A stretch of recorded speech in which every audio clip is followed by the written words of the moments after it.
திருப்பதி மலையாளி வரலப்பா கோவிந்தா கோவிந்தா மலையாளி வரலப்பா கோவிந்தா கோவிந்தா திருப்பதி மலையாளி வெங்கடேசா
செல்வத்தோடு வாழ வேண்டும் என்று ஆசீர்வாதம். வல்லவனாக வாழ வேண்டும். பகவானே வணக்கம். நோயற்ற வாழ்வு குருவற்ற செல்வத்தோடு வாழ வேண்டும் என்று ஆசீர்வாதம். ஐயா பரந்தாமா வணக்கம் சுவாமி. முற்று வாழ வேண்டும். இப்படி எப்ப நிமிர்ந்து சபையை பார்த்து யார் முகம்? சபையை பார்த்து எப்பேற்பட்ட சபை? லட்சுமி ராஜமிருத சபை. லட்சுமி கலாச்சமந்திய சபை. இந்த லட்சுமி கலாச்சமந்திய சபையில் மதியாதார் முற்றத்தை மதித்து ஒரு கால் மிதியாமை கோடி பெறும். உம்பீர் என்று உபசரியா தன்மனையில் உண்ணாமை கோடி பெறும். கோடி கொடுத்தாலும் குடிபிறந்தோடு கூடுதல் கோடி பெறும். கோடான கோடி கொட்டி கொடுத்தாலும் நாக்கோடு அமை கோடி பெறும். என்ன உங்களுக்கு விளக்கம் புரியல. முறையா உன்னோட வீட்டுல ஒரு கல்யாணம் மஞ்சள் தண்ணி காது குத்து முறையா பத்திரிகை கொடுத்து தாம்பரத்தை கொடுத்து வாங்க 2 பேரும் வந்துருங்க நிக்காதீங்க வந்துருங்க அப்படின்னு சொல்லணும். எங்க வீட்டு தேவைக்கு வந்தே ஆகணும் அப்படி முறையா சொன்னா அதுக்கு ஒரு ஒரு மரியாதை. ஆமா அன்பா வருவாங்க. அப்போ எதுவுமே கொடுக்காத நம்ம வீட்டு கல்யாணத்துக்கு வந்தா என்ன இருக்கும்? எப்படி இருக்கும்?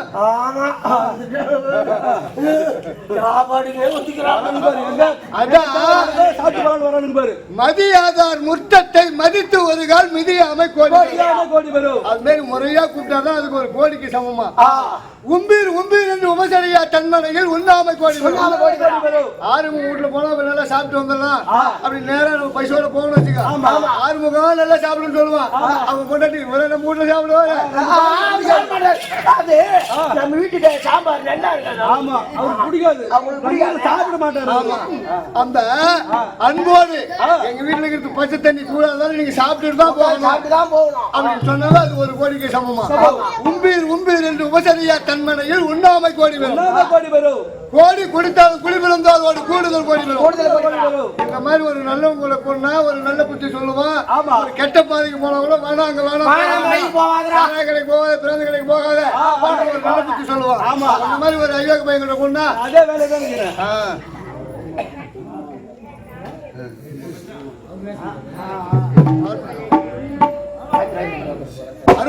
அரும்பாக்கம் கிராமத்தை சேர்ந்த பெருமாள் ஏழுமலை பகவான் பெயரை வைத்த 2 பேரும் பகவான் பெயரை வைத்த அரும்பாக்கத்தை சேர்ந்த பெருமாள் ஏழுமலை இருவரும் ஒன்றாக சேர்ந்து எனக்காக 100 ரூபாய் வாரி வழங்கியிருக்கின்றார். இந்த பகவானுக்காக வாரி வழங்கியிருக்கின்றார். அவருடைய பங்கில் அவருடைய குழந்தை குடியிருந்து அந்த எம்பெருமான் குடியிருந்து 1 கோடிக்கு 1 கோடி பெருக வேண்டும் என்று எம்பெருமான வேண்டிய இப்போ ஒரு நல்லவங்களுக்கு ஒண்ணா ஒரு நல்ல பத்தி சொல்லுவாங்க. அது ஒரு கோடிக்கு சமம். கோடான கோடி கொட்டி கொடுத்தாலும் நான் கோடாமை கோடி புரியுதா? தேவையாக்கத்துக்கு தாமரை வாங்கிட்டு வச்சுக்கோ. மத்த ஊருக்காரன் வந்து 10,000 ரூபாய் சேர்த்து கொடுக்க சொன்ன போலாமா? நீங்க பூத்து ஆடுறியோ இல்லையோ நீ வந்துடணும். கரெக்டா 8 மணிக்கு நீ வந்துடணும். பூத்து நீ ஆடுற நல்ல ஆடாம போய் போதும்.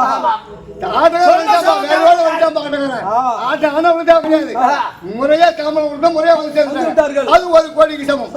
கோடான கோடி கொட்டி கொடுத்தாலும் நான் கோடாமை கோடி வரும். அப்போ பாண்டிய மன்னன் என்ன செய்தான்? புலவர்களை அழைத்து கண்ட சாப்பாடு ஏன் சாப்பிட்டீங்க? 4 தினங்களில் 4 கோடி பாட்டு எழுத வேண்டும் என்று கட்டளையிட்டான் அந்த புலவரை அழைத்து. அப்ப பார்த்தார்கள் புலவர்கள் 4 தினங்களில் 4 கோடி பாட்டு எழுத சொல்லிட்டாரு பாண்டிய மன்னன். 4000 பாட்டுத்தான் நம்மளால் எழுத முடிந்தது. 4 கோடி பாட்டு எழுதவில்லை என்றால் அதாவது அழுத புலம்பிக் கொண்டிருந்தார்கள். அப்போ அந்த வழியா அவ பிராட்டி வந்தது. என்னப்பா அழுகுறீங்க? என்ன காரணம்? அப்படி அந்த புலவரை பாட்டி கேட்டது அவ பிராட்டி. நடந்த விஷயத்தை பூரா சொன்னாங்க அந்த அவ பிராட்டி. இதுதானப்பா வேற ஒண்ணு கிடையாது. பாண்டிய சபைக்கு போகலாம். அப்படி போய் சபையில் அமர்ந்து அந்த பாண்டிய மன்னன் சபையில அவ பிராட்டி சொல்லுது, மதியாதார் முற்றத்தை மதித்து ஒரு கால் மிதியாமை கோடி வரும். உம்பீர் என்று உபசரியா தன்மனையில் உண்ணாமை கோடி வரும். கோடி கொடுத்தாலும் கூடி பிறந்தால் கூடுதல் கோடி வரும். கோடான கோடி கொட்டி கொடுத்தாலும் நாக்கோடாமை கோடி வரும். 4 வரியில 4 கோடி பாட்டு எழுதி முடித்து விட்டது அவ பிராட்டி. அதன் பிறகு அந்த பரிசை எல்லாம் பாண்டிய மன்னன் என்ன செய்தான்? உழவர்களுக்கு கொடுக்க வேண்டிய பரிசை எல்லாம் அவ பிராட்டி எனக்கு வேணாம்பா, இந்த பரிசு பூரா புலவர்களுக்கே கொடுத்து விடு. அப்படி இந்த பரிசை எல்லாம் வாங்கி புலவர்களுக்கே கொடுத்து விட்டது. அப்படி அவ பிராட்டிக்கு சமமா அமர்ந்திருக்கக்கூடிய அருமை தாய் தந்தவர்களுக்கும் மகமாரியம்மன் பாதத்திற்கும் உங்கள் இருவர் பாதத்திற்கும் அதிகம் 1 கோடி வணக்கம். சொன்னீங்க யார் எவருன்னு விவரமா என்ன ஏதுன்னு சொன்னா நான் கேட்டுக்கிறேன். ஆளை பார்த்து கொடுமா தெரியுதா? ஆளை பார்த்துதான் யாரு என்ன பேரு என்ன கேக்குறான். ஆறுமுகம் உடவி சூர் படமி செய்விடமே புல் படமி இது நடமாடு நிறுத்தி செல்லாரணும் கடல் போய் பாடி திட்ட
எப்படி விளக்க முடியல இல்லையா? என்னன்னா ஐயா வெண்டைக்காய் சுண்டைக்காய் கொத்தரங்காய் அவரங்காய் முருங்கை வெண்டைக்காய் சுட்டுக்காய் வைக்கிறார் பகவான். அண்ணா ஐயா பகவானே, அவன் பாட்டுக்கு பலன் தெரியாதவன். அவன் பாட்டுக்கு இன்னும் புரியுற மாதிரி சொல்லணும். விலகமா சொல்ல நீ யாரு உன் பேர் என்ன விவரமா புரியுற மாதிரி சொல்ல வேண்டும். ஆமாங்க ஏழ்மலை சஞ்சம் என்றோர்கள் அழில் சஞ்சாலம் தீர்த்திடும் சாமிய கோதண்டராமனே சிவகாமி என்று சீதை மாமனே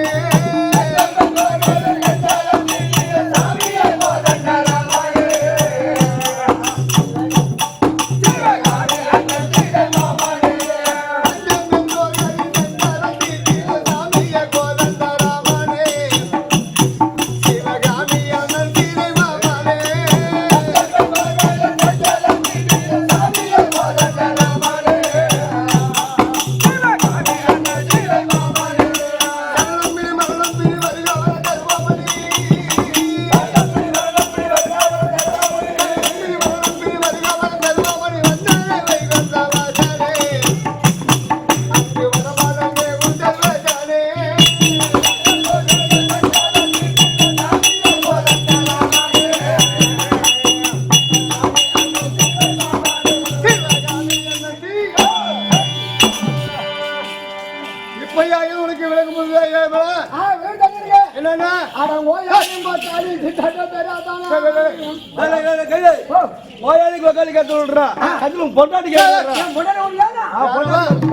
அவன் பொண்டாட்டி எனக்கு சொந்த தங்கச்சிரா இல்ல போது மூஞ்ச துணி போட்டு மூடுறீங்க மூஞ்ச தண்ணி தெரி போகுது தெரிஞ்சாதான் தங்கச்சி தெரியும். துணி போட்டு மூடிட்டு இன்னிட்டு அப்படி எடுத்துங்க ஐயா பகவானே, அவனுக்கு இன்னும் பாட்டு பலம் புரியலங்க. புரியுற மாதிரி இன்னொரு வாட்டி சொல்லுங்க. புரியல, அதே சிந்தனையாதான் இருப்பானா? புரியுற மாதிரி சொல்ல வேண்டும். இன்னும் விளக்கமா சொல்ல யாரு அவரு ஏழ்மலை உடம்பெடுத்த நாளா குடும்பத்தில் நிம்மதி ஒருபோதும் இல்லைய வாடுரே அடி திருமாலே உள்பாதல் நாடுரே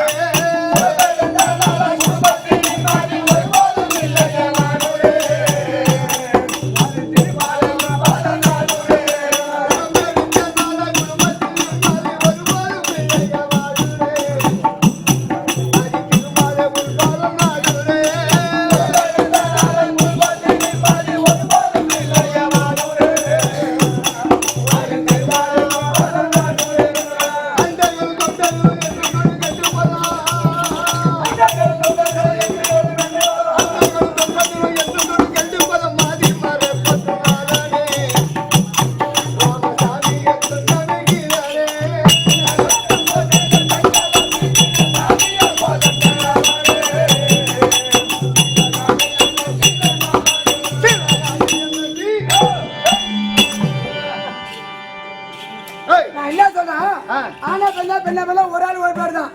நீங்க கஞ்சம் முஞ்சம் சிஞ்சம் கொஞ்சம் நாராயணம் ஆரஞ்சம் சொன்னாங்க. எல்லா சாமியத்துக்கு கூப்பிடுது ஒரே பேரா இருக்கணும். ஒரே பேர் சொல்லு. சுருக்கமா டீங்க காட்டாத பகவான் தின்னு பாப்போடு அவர் வியாபாரத்துக்கு அவர் வந்து போறாரு. சுருக்கமா ஒரே பேரா ஒரே பேர் சொல்லு. சுருக்கமா சொல்றேன் கேளு. திருப்பதி மலை மேல் அமர்ந்திருக்கக்கூடிய ஸ்ரீ நமோ நாராயண நாமப்பா.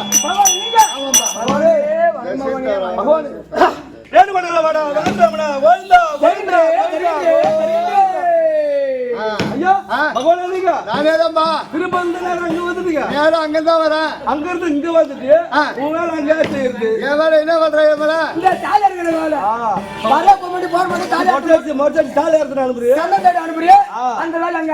யாரு தாலி எடுத்தாலும் எனக்கு கவலை கிடையாது. என் மேல என் உண்டி வந்து ரொம்ப சரிதான்.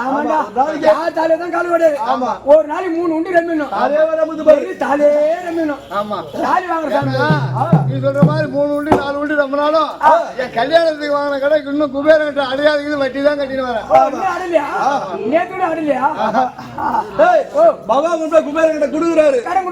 சுத்தமா அடிச்சிடுறேன் முடிச்சிடுறேன் அப்படின்னு சொல்லிட்டு குடுக்குறாரு குபேர கிட்ட வாங்க மாட்டேங்கிறான். என் கடனை சுத்தமா அடிச்சிட்டுனா மறந்துடுவேன். எனக்கு கடங்காரனாவே இருக்கணும் அப்படின்னு அவன் சொல்றான். கட்டிட்டு வர்றாரு. கடங்காரனாவே தான் இருக்கிறேன் நான். ஆமா சரி. எதற்காக இந்த துவாபுரத்தில் கண்ணனா பிறந்த காரணம்? இந்த பூமி பாரம் தீர்க்க வேண்டும். என்னுடைய தங்கை பார்வதிக்கு உதரகபாலத்திற்கு உதர சாதிப்பதற்காகவே கண்ணனா பிறந்த. இது இப்படி இருக்க முதல் யுகத்தில் 4 அவதாரம் மச்சம் கூர்மம் வராக நரசிம்மம். எப்படி எடுத்தேன் யாரை மடித்தேன் சொல்லட்டுமா? சேலாகி யசோ முகன் உயர்றதை நிலாயிலே குலதை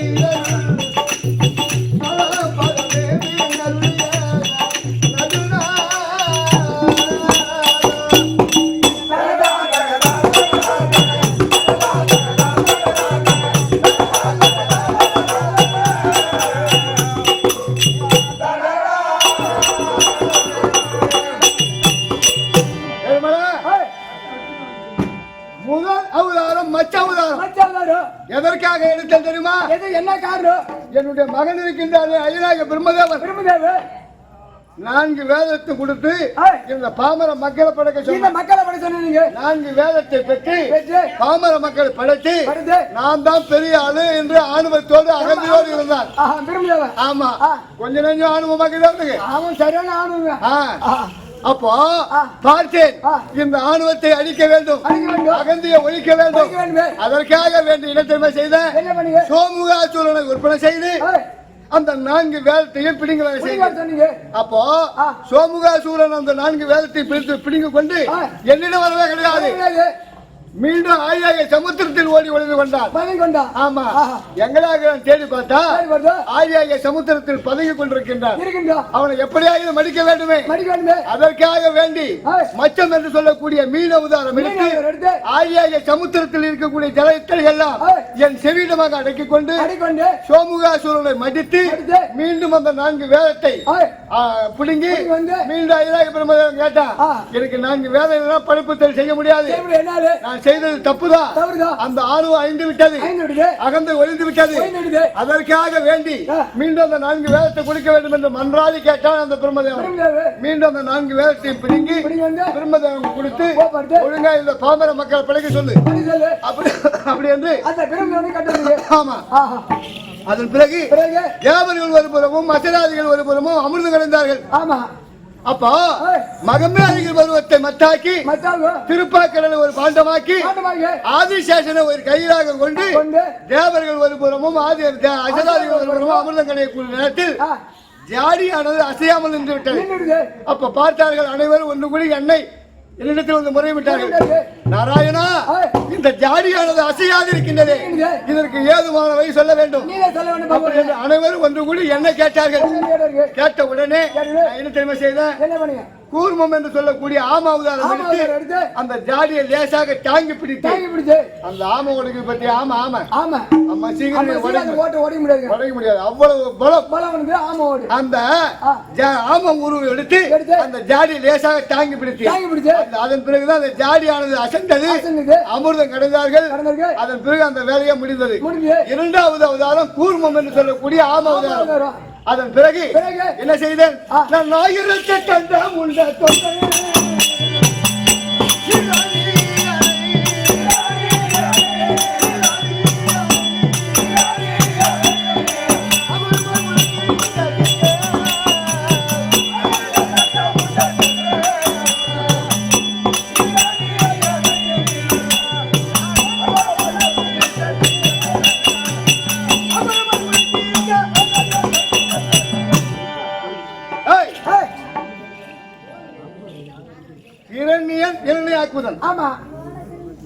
இப்போ ஏற்கனவே இரண்டியன் இரண்டியாக்கள் எப்படி பிறந்தாலும் தெரியுமா?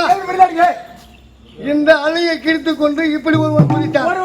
இந்த அலையை கிழித்துக் கொண்டு இப்படி ஒருவன் குதித்தான். அப்படி பிறந்து 5 வயதான உடனே சுக்கராச்சாரியில சகலமான கேள்வியும் சகலமான வித்தையும் கற்றுக்கொண்டார்கள். அப்ப கற்றுக்கொண்ட பிறகு அப்ப அந்த தாய் தந்திருக்கின்றார்கள்.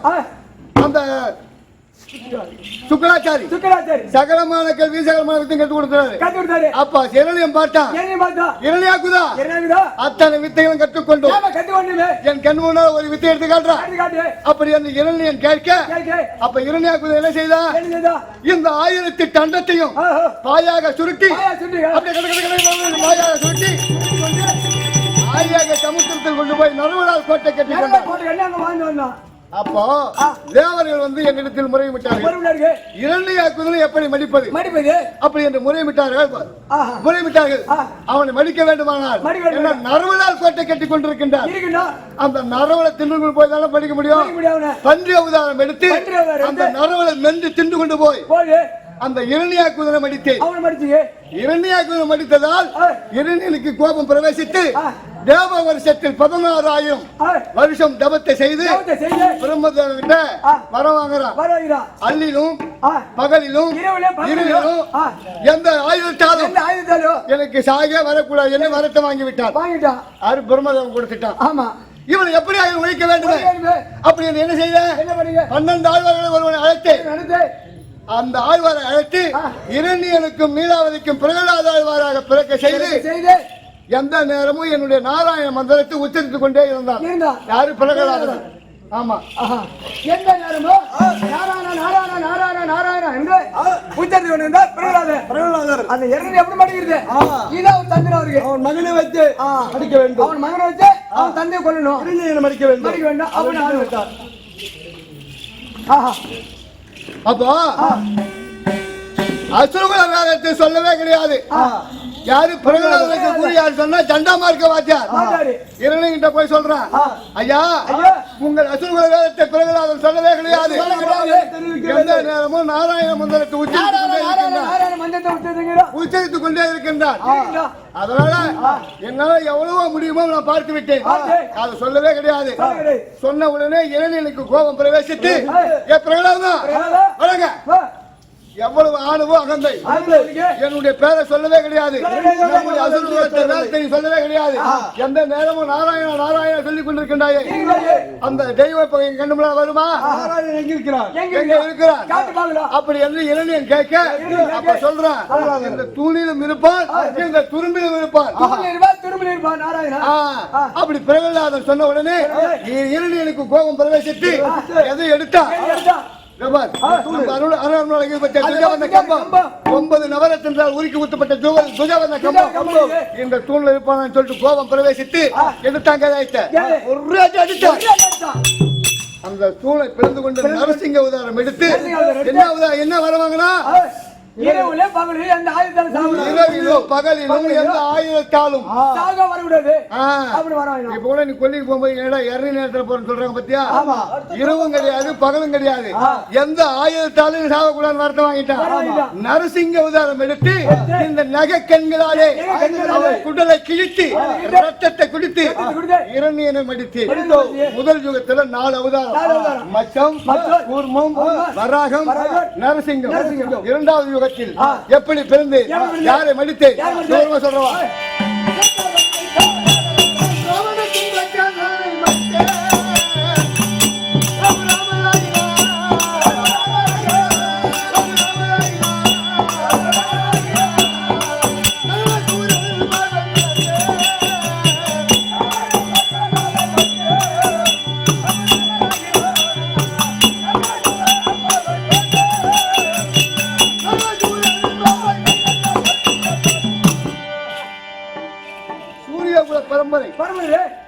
வேணுகைக்கும் ஜமதக்கனுக்கும் பிறந்த பரசுராமரா பிறந்து தாய தலையை சிலை அறுத்து விட்டேன். ஆமா, அப்ப என்னுடைய தாய் எழுதுது தந்தை தந்தை அத காட்டு விரியாற்றணும் அது சிரத்தை அறுத்து விட்டான். அடுத்துட்டான். அப்படி வந்து எனது தாய் ரேணுகை 21 முறை மாரடித்து அழுது. ஆமா ஆமா ஆமா. அப்ப அழுத உடனே அம்மா அம்மா இந்த சூரிய குல பரம்பரை நான் கருவறுக்கிறேன். அப்படி வந்து அந்த சூரிய குல பரம்பரை கருவறுத்து என்னுடைய தாய் சொன்னது நிவர்த்தி செய்து அதன் பிறகு வாமன அவதாரம் எடுத்தேன். மாபலி சக்கரவர்த்தி தான் என்ற ஆணவத்தோடு அகந்து ஓடி இருந்தான். அவனுடைய ஆணவத்தை அழைக்க வேண்டும், அகந்தியை ஒழிக்க வேண்டும். ஒரு குள்ள பிராமண வடிவெடுத்து அவன்கிட்ட போய் யாசகம் கேட்டேன். ஆமா என்ன வேண்டாம் என்ன வேண்டும் அப்படின்னு கேட்டான்.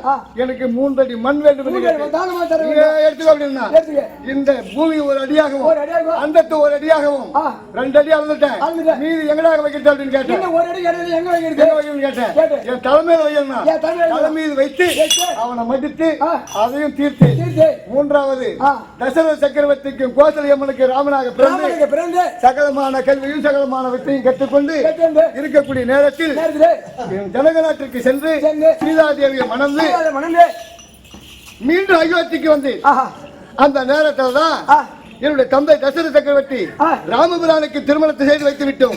இந்த அயோத்தி பட்டணத்தை முடிசூட்டி ஆள வேண்டும், படை சாத்திகள் என்று எனது தந்தை தசரத சக்கரவர்த்தி சொல்ல அந்த நேரத்தில் தான் என்னுடைய சின்ன தாயா இருக்கக்கூடிய கைகையை பார்த்தது. ஏற்கனவே மந்தாரை என்று சொல்லக்கூடிய கூனி நான் சின்ன வயசா இருக்கும் போது வில்லு எடுத்து குண்டு வில்லு அந்த மந்தாரைன்னு சொல்லக்கூடிய கூனி எந்த நேரம் போவான். ஆமா எப்படா கூனி எப்படா நிமித்தணும் சொல்லிட்டு அந்த உண்டிவில் எடுத்து அந்த குறிப்பாட்டு அடிப்பது. அப்ப வழி தாங்க முடியாத அப்படியே கண்கலங்கி நிற்கும் அந்த கூனி. என்ன நான் ஒரு ராஜா வீட்டு பிள்ளை இல்லையா? கேட்க முடியுமா? சண்டைக்கு போக முடியுமா? முடியாது. என்னைக்கா இருந்தாலும் ராம உன்னை நான் பழி வாங்குகிறேன் மனதிலே நினைத்து அந்த நேரத்தில் தான் என்னுடைய தந்தை தசரத சக்கரவர்த்தி இந்த அயோத்தி பட்டணத்தை முடிசூட்ட வேண்டும் படை சாட்சிகள் சொல்லக்கூடிய நேரத்தில் அப்ப பார்த்தது இந்த மந்தாரை சொல்லக்கூடிய கூனி என்னுடைய சின்னத்தாயா இருக்கக்கூடிய கைகையை பார்த்து ஏற்கனவே காலத்தில் சம்பராசூரனை வெல்லக்கூடிய நேரத்தில் உனது வலது கையை கொடுத்து ரதத்தை செலுத்தி அந்த அரக்கை மடித்து தேவனுடைய இடுக்கத்தை தீர்த்தாயல்லவா? இப்ப 2 வரங்கள் ஏற்கனவே கொடுக்குன்னு சொன்னாரு. இப்ப 2 வரங்கள் அது என்ன வரும்? என்னுடைய மகன் பரதன் நாடாள வேண்டும், ராமன் காடாள வேண்டும் அப்படி என்று வரத்தை கேளு அப்படின்னு மந்தாரை என்று சொல்லக்கூடிய கூனி சொல்லி அதன் பிறகு என்னுடைய சின்னத்தாயா இருக்கக்கூடிய கைகாரி பார்த்து என்னுடைய தந்தை கேட்டது. ஏற்கனவே 2 வரம் கொடுக்குன்னு சொன்னியே இப்ப வேண்டும். அந்த வரமை தேவை அது என்ன என்னுடைய தந்தை கேட்க என்னுடைய மகன் பரதன் நாடாள வேண்டும், ராமன் காடாள வேண்டும் அப்படின்னு சொல்லுவுடன் இந்த வார்த்தை கேட்டவுடன் என்னுடைய தந்தை திடீர்னு மூச்சாய் அந்த மூச்சு தெளிவதற்குள்ளாக என்ன செல்லத்தாய் பார்த்து ராமா மன்னன் உத்தரவு நீ காட்டுக்கு போ அப்படின்னு சொன்னவுடன் அம்மா நீ சொன்ன என்ன மன்னன் சொன்ன என்ன அப்பவே ஆடப்படை கழித்து காவி ஆட பூண்டு தயாரான காலகத்திற்கு செல்வதற்கு இதை பார்த்தால் எனது மனைவி ஜானகி உன்னை பிரிந்தனாலும் ஒரு காலம் இருக்க மாட்டேன் அப்படி என்று எனது மனைவி சீதாதேவி என் கூடவே தயாரானது காலகத்திற்கு செல்வதற்கு. உடனே இதை பார்த்தா தம்பி லட்சுமணன் நானும் உன் கூடவே வருவேன் என்று மூவர் கானகத்தில் இருக்கக்கூடிய நேரத்தில் தென்னிலங்கை ஆண்டு வரக்கூடிய ராவணேஸ்வரன் எனது மனைவி சீதாதேவி அபகரித்து சென்று விட்டார். அப்ப செல்லக்கூடிய நேரத்தில் வானரசேரை துணை கொண்டு என்ன ராவணன் தம்பி இருக்கின்றானே விபூஷணன் என்னிடத்தில் அடைக்கலம் வந்து புகுந்து விட்டார். ராவணன் மந்திரி தந்த ஜாலம் அவன் மூலமாக தெரிந்து அந்த சீதாதேவி எப்படியாக சிறு மீட்க வேண்டுமே வானரசேனை துணை கொண்டு இலங்காபுரி சென்று கொடுங்கோல் ஆட்சி செய்யக்கூடியவன் ராவணன் 9 நகரத்தையும் படியாக அமர்த்தி அது மீது ஏறி அவர் மீது சிம்மாசனத்தில் அமர்வது வழக்கம். அப்போ சீதாதேவி கொண்டு போய் அசோகத்தில் வைத்த பிறகு அப்ப விபூஷணன் சொல்றான் ராவணன் பார்த்து அண்ணா வாரேறும் பூமுலையால் ஜானகியை அசோகவனம் வைத்தாயண்ணா நாளை வேரோடு கெடும் என்று அண்ணாவில் சொன்ன புத்தி விரும்பாய் மன்னா பாரோடு உன்முடி சாய்ந்து பரபரத்தி நீ கிடக்க உன்னை பார்க்க வெயிலோ அதை பேரேறி வாரானே தென்னிலங்கை மாநகரில் ராவணன் ஆட்சி செய்யக்கூடிய நேரத்தில் சூரியன் ஒரு நாள் நேரா அவருடைய சிறுசுக்கு நேரா வந்தான். சூர்யா எவ்வளவு ஆணுவோ அகந்தை என்னுடைய சிறுசுக்கு நேரா வரலாமா? போனா ஒரு பக்கமா ஒதுங்கி ஒரு பக்கம் ஒதுங்கி போயிடும். அதான் அவங்க ராவணன் கிட்ட கட்டுற நாளைக்குள்ள பாரு ஒரு பக்கமா மறைஞ்சு ஒரு பக்கமா தான் போய் மறையும். அப்போ சீதாதேவி கொண்டு வந்து அசோகத்தில் வைத்து விட்டாய். விபீஷணன் சொல்றான் நம்முடைய குலம் அழிந்து விடும், நம்முடைய சேனாசேனை அழிந்து விடும். எவ்வளவோ எடுத்து சொல்லி கேட்கவே கிடையாது. உனக்கு பயந்து போகக்கூடிய சூரிய நாராயணன் இப்ப நேராக வருகிறான். ராமபாணம் பற்றி உயிர் போகல, போவது வருவதுமாக இருக்கிறது. போவது வருவதுமாக இருக்கின்றது. உனக்கு பயந்து போகக்கூடிய சூரிய நாராயணன் இப்ப நேராக வருகிறான். அப்ப நான் என்ன செய்தேன்? மீண்டும் விபீஷணன் என்னுடைய பாதத்தை பணிந்து கேட்டான். என்ன செய்தேன்? செங்கதிரோன் தென்னிலங்கை வரவே நோக்கி சிரித்திருந்த விபீஷணன் திருமால் கேட்டு அங்கரக்கன் கொடுங்கோலால் பயந்தவானு அவர்கிளையோன் இணை எடுத்த அவரசு மேன்மை நெடுமால் பாதம் போட்டு திருப்பி நான் தேர்ப்புறவை சிவந்த ராவணன் ஆட்சி செய்யக்கூடிய நேரத்தில் எப்படி நீ ஒரு பக்கமா ஒதுங்கி போனாயோ மீண்டும் ஒரு பக்கமா ஒதுங்கி போக வேண்டும் என்று சூரியனுக்கு கட்டளையிட்டேன். அதன் பிறகு சீதாதேவி மீட்டு அயோத்தியில் வாழ்ந்து வந்து எப்படி இரண்டாவது யுகத்தில் 3 அவதாரம் பரசுராமர், வாமனம், ராமர். 2 யுகம் முடிவு போச்சா? மூவாவது யுகத்தில் கண்ணனாக பிறந்திருக்கின்றேன். புரியுதா? இந்த பூமி பாலம் தீர்க்க வேண்டும். என்னுடைய தங்கை பார்வதிக்கு உதிர்க பாலத்திற்கு உதவி சாதிக்க வேண்டும். அதற்காக வேண்டி கண்ணனாக பிறந்திருக்கின்றேன். 2வது அவதாரம் பலராமர், கண்ணன். புரியுதா? இருந்தாலும் இந்த தினம் என் கையில போயிட்டு விடு. திருது மன்னனுக்கும் காந்தாரிக்கும் 100 பிள்ளைகள். பாண்டு மன்னன் குந்தாதேவி, மாத்ராதேவிக்கு 5 105 பிள்ளைகள் பிறந்து நல்ல முறையில் வளர்ந்து இந்த 105 பிள்ளைகளுக்கும் முதல் கிருபாச்சாரி, கிருபாச்சாரி, இரண்டாவது குரு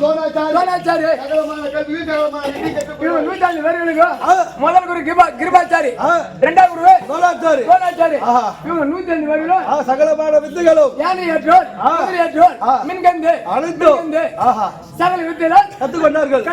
105 பேர்களும் நல்லா சொல்லி கொடுத்துருப்பாரு. பெண்ணடா குரு இல்லடா தோலாச்சாரி இல்லையா? சகலமான வித்தைகள் கற்றுக்கொண்டார்கள். 105 பேர்களும். அப்பா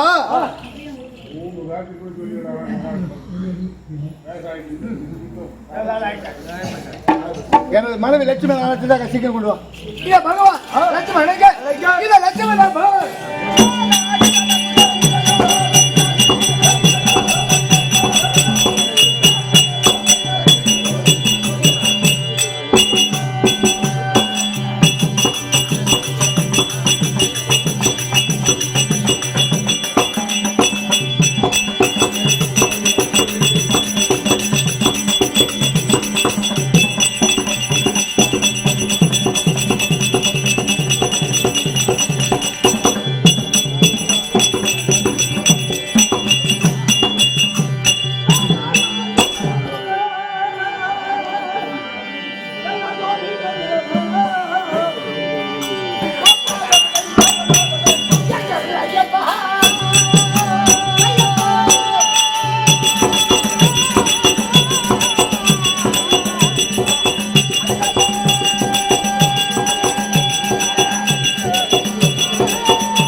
செத்து விட்டால் கொண்டு வச்சிருக்காங்க குடியில பாருண்டா டேய் ரவி நம்ம நோண்டி குயில வச்சிருச்சான் என்ன மேல போகுது ஓ அப்படி வச்சா என்ன மேல போகுது ரைட் மாதிரி மேரும் உனக்கு இதான் மேல போகுது அதான் இந்த இரும்பு தாள் எனக்கு மேல போகுது ஒண்ணு கொண்டு போய் வச்சா இந்த லைட் வந்தா மரமா மேலும் எங்க ரெண்டு பேரும் கொண்டு கோயில் வச்சா இந்த இரும்பு தாள் தான் மேலும் ஏதாச்சும் வெங்காயம் வாங்கலாம் வெங்காயமா ஐயோ எங்க வாஜார வாங்கி கொடுத்து வச்சிருக்காரு இரும்பு வெங்காயம் யாரா சாகத்தை வச்சாங்கம்மா வாங்கய்யா வணக்கம் வணக்கம் வணக்கம் வணக்கம் வணக்கம் வணக்கம் வணக்கம் வாருங்க அம்மா வணக்கம் வணக்கம் வணக்கம் வணக்கம் வணக்கம் வணக்கம் ஆண்டி வரும்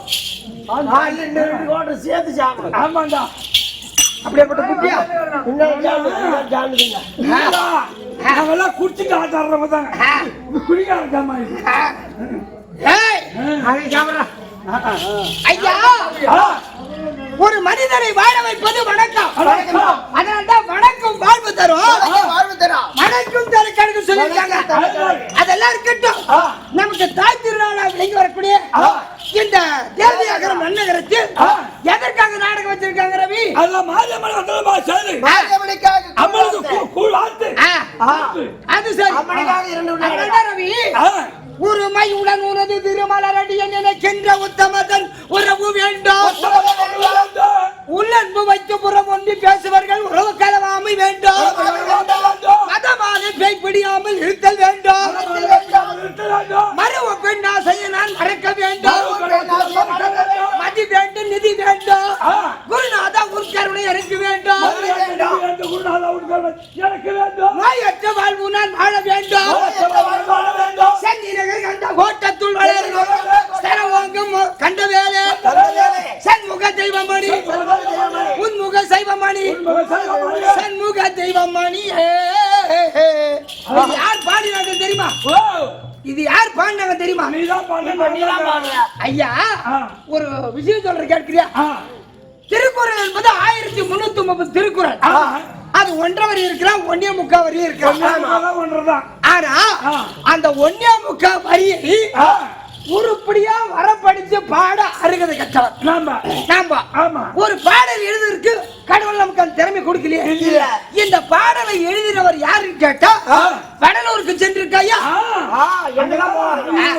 அது சரி. வடலூரிலே ஐக்கியமாகிவிட்டார் ராமலிங்க சாமி. அவர் 5 வயதா இருக்கும் போது பள்ளிக்கூடத்தில் கொண்டு வர்றாங்க.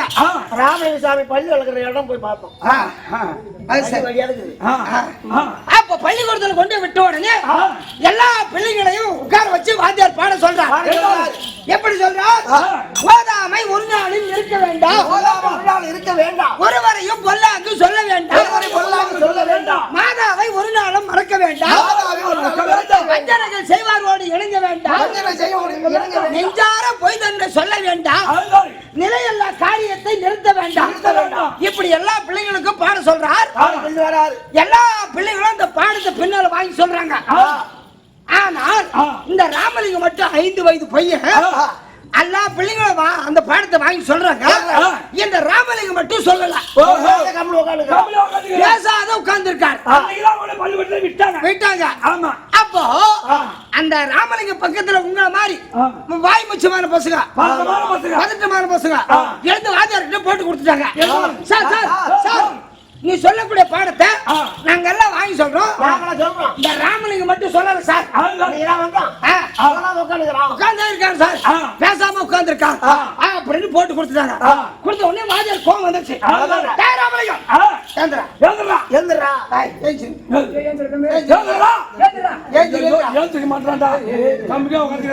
சும்மா அப்படி ஏங்கிட்டு. அப்போ இது மாதிரி ராமலிங்கத்தை எழுந்து நின்று சொன்ன உடனே வாத்தியார் கை காட்ட சொல்லல. வாத்தியார் முன்னாடி ஒரு மாணாக்கர் எப்படி இருக்க வேண்டும் அப்படின்னு அந்த ராமலிங்கம் 5 வயதா இருக்கும் போது வாத்தியார் முன்னாடி கை கட்டி நிற்கிறார். பணிவோடு நிற்கிறார். ஒரு மாணாக்கர் அப்படி நிற்கிறார். நின்ற உடனே அப்பதான் வாத்தியார் கேட்கிறார், ராமலிங்கம் நான் சொல்லக்கூடிய பாடத்தை எல்லா பிள்ளைகளும் வாங்கி சொன்னார்களே, நீ மட்டும் ஏன் சொல்லவில்லை அப்படின்னு கேட்டார். அப்ப ராமலிங்கம் கெஞ்சி கேட்கிறார், சார் சார் சார் நீ என்ன சார் பாட சொன்ன, என்ன பாட சொன்னீங்க அப்படின்னு கேட்டார் ராமலிங்கம். அதுக்கு வாத்தியார் சொல்றார், ஓதாமை ஒரு நாளும் இருக்க வேண்டாம் அப்படின்னு சொன்னே, அந்த பாடத்தை நீ ஏன்டா வாங்கி சொல்லல அப்படின்னு கேட்டார். அதான் ராமலிங்கம் சொல்றார், சார் நீதான் ஓதாமை ஒரு நாள் இருக்க வேண்டாம் வேண்டாம்னு சொன்ன பாடத்தை நான் ஏன் சார் வாங்கி சொல்லணும் அப்படின்னு கேட்டார். அப்படி கேட்ட உடனே வாத்தியார் சன் ஆயிட்டார். மறந்து இருக்கிறார். 35 வருஷத்து சர்வீஸ் வாத்தியார் வேலை இருக்கிறார். இது வரைக்கும் இந்த பிள்ளைகளை இப்படி கேட்டது இந்த ராமலிங்கம் இப்படி கேட்டானே. அப்ப வாத்தியார் கெஞ்சி ராமலிங்கம் சர்வீஸ் நீ ஒருத்த வந்து திட்டு போட கட்டி போன மாதிரி இருக்கட்டும், அது போய் அதனால்தான் அப்போ வாத்தியார் கேட்டார். இப்போ ராமலிங்கம் இப்படி கேட்டானே, எனக்கு முன்னோர்கள் என்ன வாத்தியார் வேலை ஆக்குறதே இந்த பாடம் தான். எனக்கு முன்னோர்கள் பாடம் நடத்தினாங்க இந்த வேலை. இந்த பாடத்தை சொல்லி நான் இப்படிதானே நடத்தணும். ராமலிங்கம் இது எப்படா சொல்றது கெஞ்சி கேட்டார். அப்பதான் இந்த 5 வயதா இருக்கும் போது இந்த பாடலை எழுதுகிறார் ராமலிங்கம். ஒருமையுடன் உனது திருமல நடிகை நினைக்கின்ற உத்தமதன் உறவு வேண்டும். வாத்தியார் எப்படி பாடம் நடத்துறார்? வேண்டாம் சொன்னார். இவர் வேண்டும் வேண்டும் என்று எழுதுகிறார். ஒருமை உடன் உனது திருமல நடிகை நினைக்கின்ற உத்தமதன் உறவு வேண்டும். உள்ளன்பு வைத்து புறம் ஒன்று பேசுவீர்கள்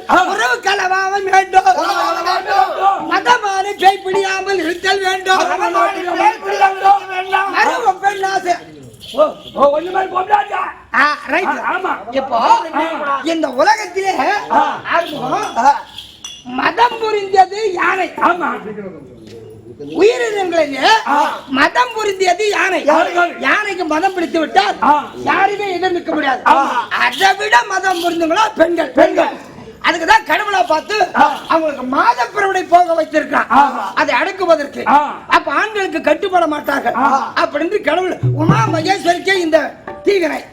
அதனால்தான் அப்ப மறுவ பெண் ஆசையை நான் மறக்க வேண்டும், மதி வேண்டும், நிதி வேண்டும், குருநாதா ஊர் கருணை எனக்கு வேண்டும், நோயற்ற வாழ்வு நான் வாழ வேண்டும். ஒரு மனிதருக்கு எவ்வளவு காசு பணம் இருந்தாலும் பெருசு கிடையாது. கடைசி வரையில் நோய் இல்லாத வாழ்வு வாழ்ந்து அதுவே பெரிய சொத்து. எங்கம்மா வாய முடியுது. இந்த பக்கம் ஒண்ணு அந்த பக்கம் ஒரே பக்கம் இருக்கட்டும் இருக்கட்டும். இப்போ மனிதனுடைய காய நிலையெல்லாம் அப்படி. அப்ப சென்னி நகர் கந்த கோட்டத்துள் வளர் சர்வங்கும் கந்த வேலை சண்முக தெய்வமணி முக சைவமணி சண்முக தெய்வமணி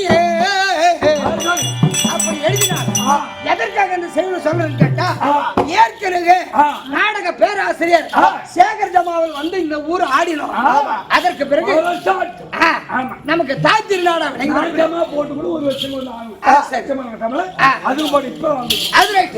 அதனால் நம் ராதாகிருஷ்ணன் நாடக சபா மன்றம் வேண்டும் வேண்டும் வேண்டும் என்று தாம்பலத்தை கொடுத்து போக்கு நிவர்த்திகளை கொடுத்து நம்ம கூத்த கண்டு ரசித்து கொண்டிருக்காங்களே. இந்த ஊர் எப்படியாற்பட்ட ஊர் தெரியுமா? கல்வி சிறந்த தாய் நாடு. தாய் நாடு, தாய் நாடு தம்பி.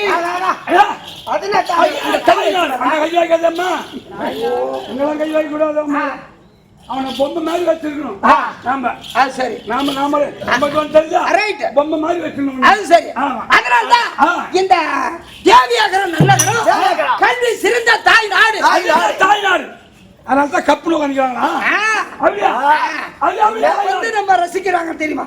அதனால்தான் கல்வி சிறந்த தாய் நாடு.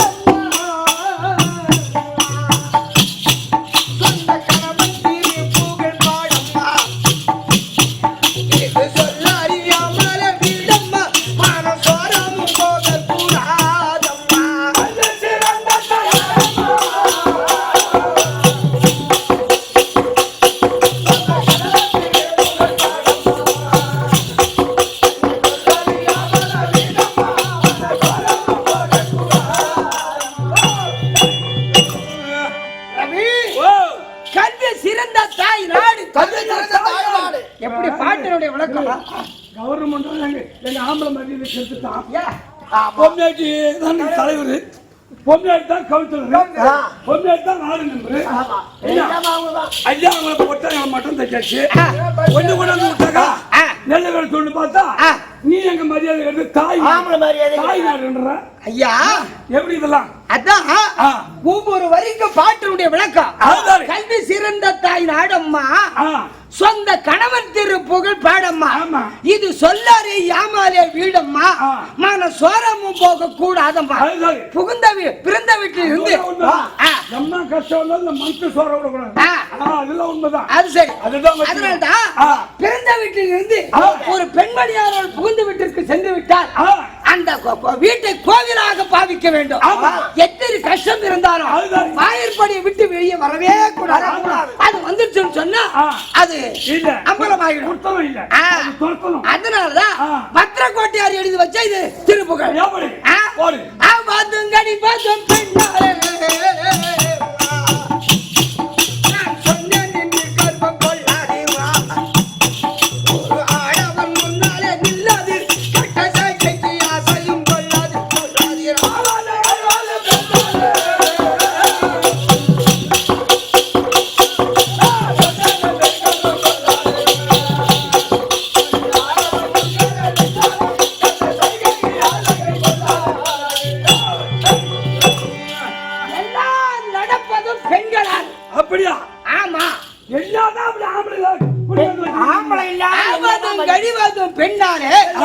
நான் சொன்னேன் என்று கர்வம் கொள்ளாதீர். வேறொரு ஆடவன் முன்னாலே நில்லாதீர். கேட்ட சைகைக்கு ஆசையும் கொள்ளாதீர்கள். அப்படி அர்த்தம் புரியுதா? புரியுது. ஆறுமுகா அர்த்தம் புரியுதா? புரியுதா? புரியுது. இத முதல் அக்காவுக்கு சொல்லு. உங்க மேல அப்படி இருந்து இன்னாதான் பண்ணிக்கிறீங்க. நாங்க ஆம்பளை இல்லாத அப்ப என்னத்த புடிங்க வீட்டு வச்சீங்க நீங்க? என்ன கிழிச்சிருக்கீங்க? அதான உங்க கேள்வி. பெண்கள் எப்படி இருந்தால் எதை சாதிக்கலாம்? எப்படி? கற்பு என்றால் ஒரு கண்ணாடி,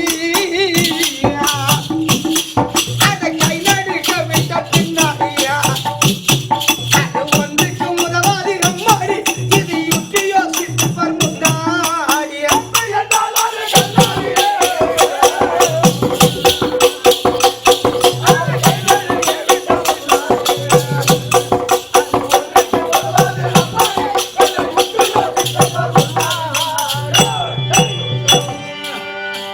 பெண்கள் எப்படி இருந்தால் எதை சாதிக்கலாம்?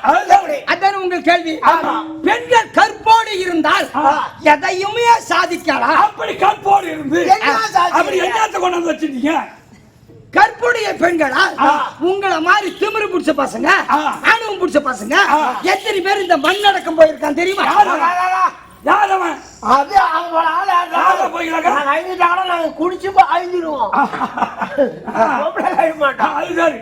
உங்களை மாதிரி ஆணவம் பிடிச்ச பசங்க அது யாரா? ராவண சொற்பனங்கை தன்னாலே இவங்க மண்ணோட அழிந்தாதும் பெண்ணாலேமா, அந்த சொற்போகி சோமோகி தன்னாலே சூர சூலாகி போனான் முருகக்கை மேலாலே.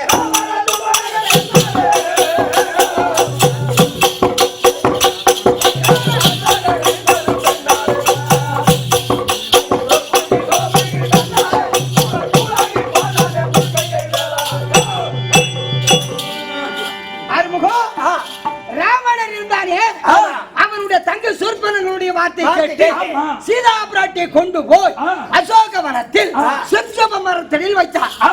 ராமாயணத்தில் அந்த மரத்துக்கு கூட பேரு. ஒவ்வொன்னு ராமாயணத்தை பேசிட்டு போனவே பேசிட்டு போடலாம்.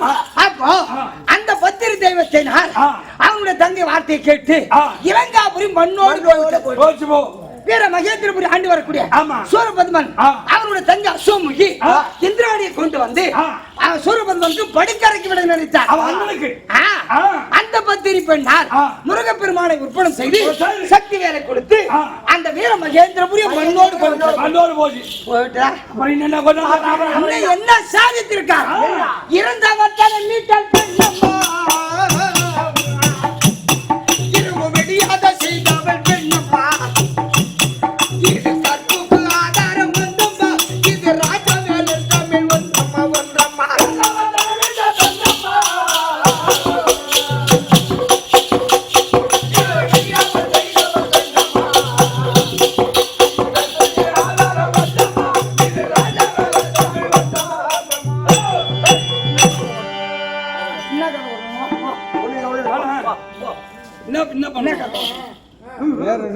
என்ன பண்ண சொல்லிட்டு போங்க. இப்படி எல்லாம் சாதித்திருக்காங்க. நான் செஞ்சுட்டேன். இப்போ அப்படி கல்வி சிறந்த தாய்நாளா இருந்தாலும் இந்த நன்னகரத்தில் ராதாகிருஷ்ணன் நாடக சபா மன்றத்தை கொண்டு வந்து ஓர் இரவு 2 இரவு தாம்பரத்தை வைத்து போஜன விருத்திகளை கொடுத்து மூக்க வச்சு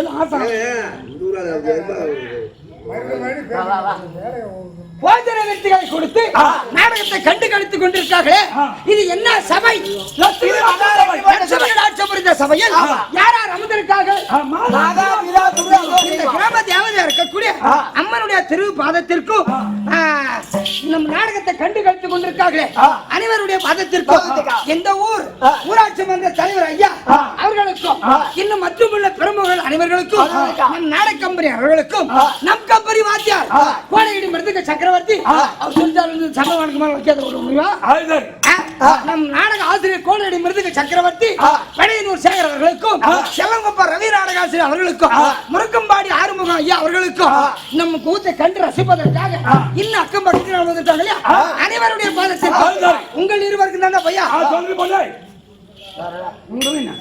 நீ மழை மேல தூக்கி வச்சு ஊத்து சரி உங்க இருவருடைய பாதத்திற்கும் என்னுடைய பணிவான வணக்கம்.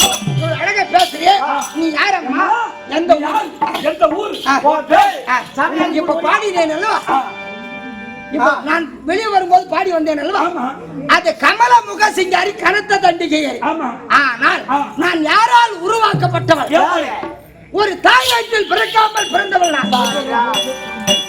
உலகத்தில் 4448 ஜீவன் வாயுது. அத்தனை ஒரு ஆண் ஒரு பெண்ணுக்கு அந்த ஒரு பிள்ளை. தாய் வயித்துல போறது எப்படிடா தாய் வயித்துல போறது ஆகாயத்துல ஒண்ணு வந்து மின்ன இடத்துல ஒண்ணு அதுவும் அப்படிதான் சொல்லுது. தாய் வயித்துல போறதுன்னு சொல்லு இப்போ தாய் வயித்துல எப்படி வரண்ட தாய் வயிற்றில் பிறக்காமல் யார் உற்பணம் பண்ணார்கள்? அதான் உங்களுக்கு கேள்வி. நான் தற்பறேன் அருளாய் வந்தேன்.